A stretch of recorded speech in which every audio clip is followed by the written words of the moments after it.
Dun sa recent vlog ko, Sabrina Carpenter's makeup vlog, hindi ko na-include dun yung skincare routine ko bago mag-makeup, tsaka yung masilya, technique natin. Sa vlog na to, makikita nyo lahat ng yon. Nag-i-start ako maglagay ng toner para ma-hydrate yung ating skin na maririnig pa yun sa vlog, yung ingay ng electric. So, yan, naglagay lang ako sa palad ko nitong Lux Organics toner. Ito talaga yung ginagamit kong toner pag daytime. Papalit-palit ako actually, pero itong year na to, na-discover ko siya. Maganda siya, guys. Nakaka-hydrate siya, tsaka nakaka-less siya ng oil sa face.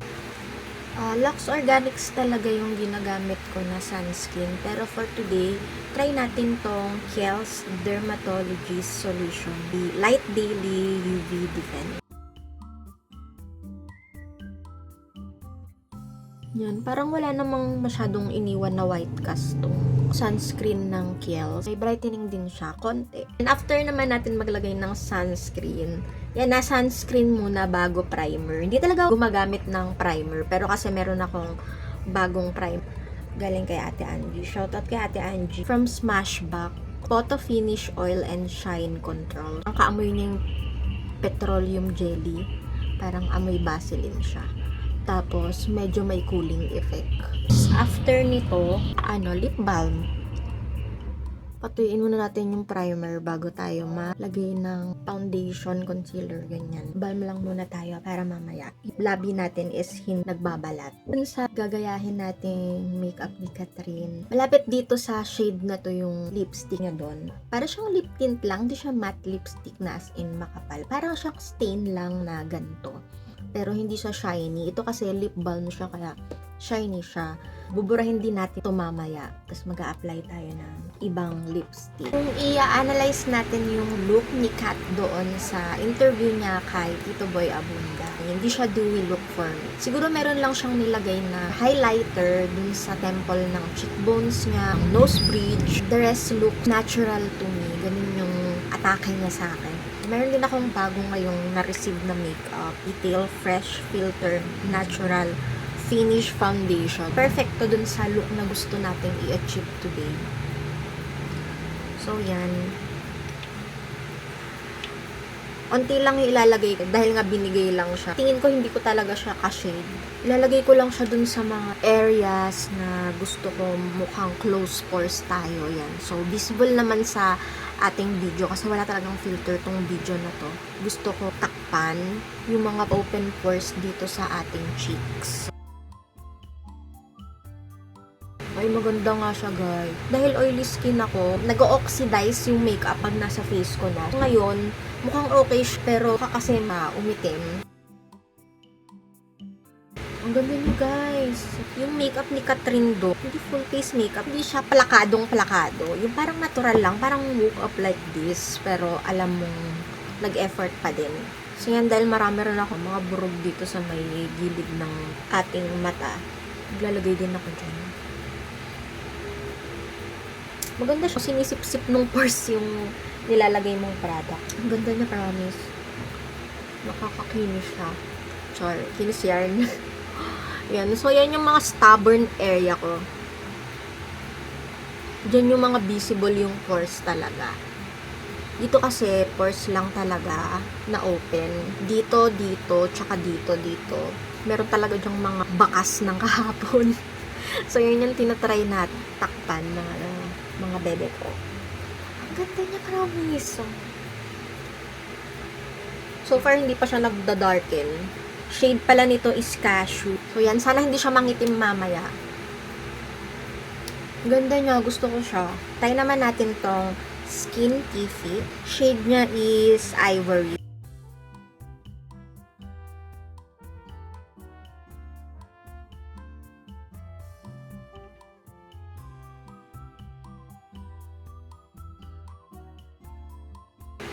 Damay din natin yung leeg para magpantay.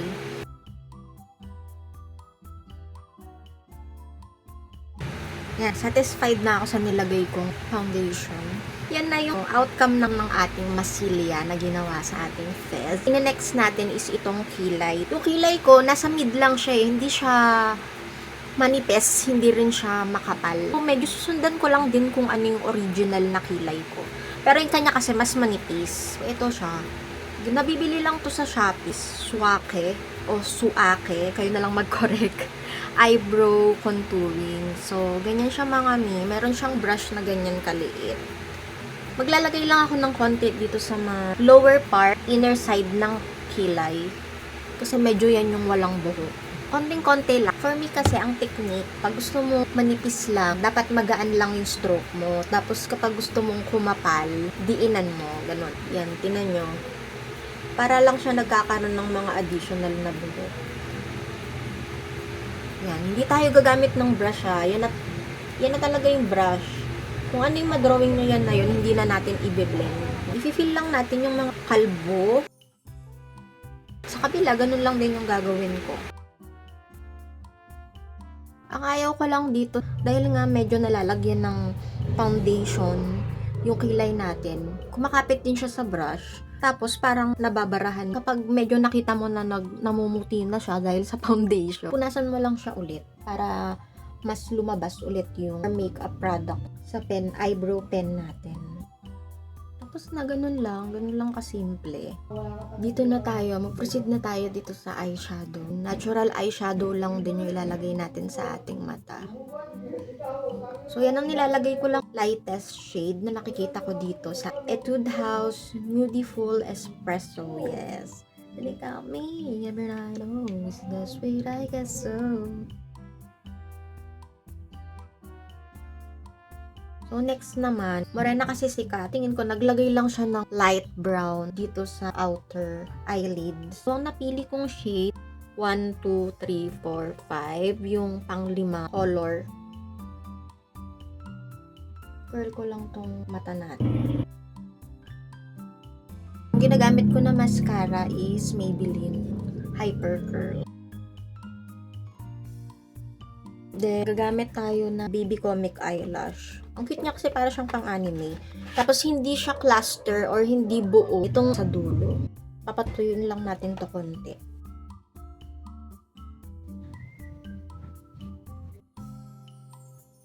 Sparkling yung mata niya. Para siyang in love. Ganon. Titingnan natin mabuti yung makeup ni Kat. Wala siyang masyadong contour. Tapos yung ginamit ko na eyeshadow, dun lang din ako kukuha ng pang contour. So ito yung gagamitin kong pang contour.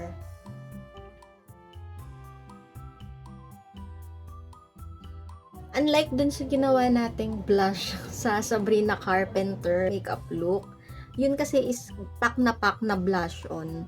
Ito, as in dito lang,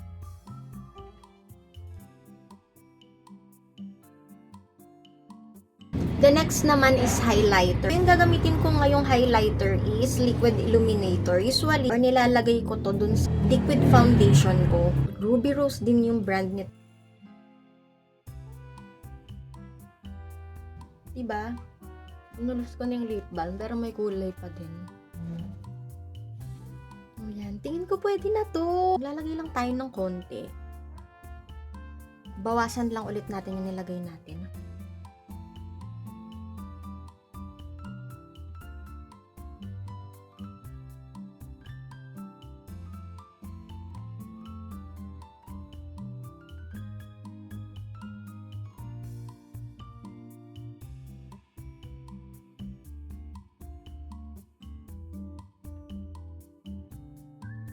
Tapos yung nagagawa rin niyang curl is hindi talaga as in kulot. Para lang siyang pa-wavy. So, kaya hindi ko dinamay tong ating bangs. Is gagawin natin siyang pa-curtain.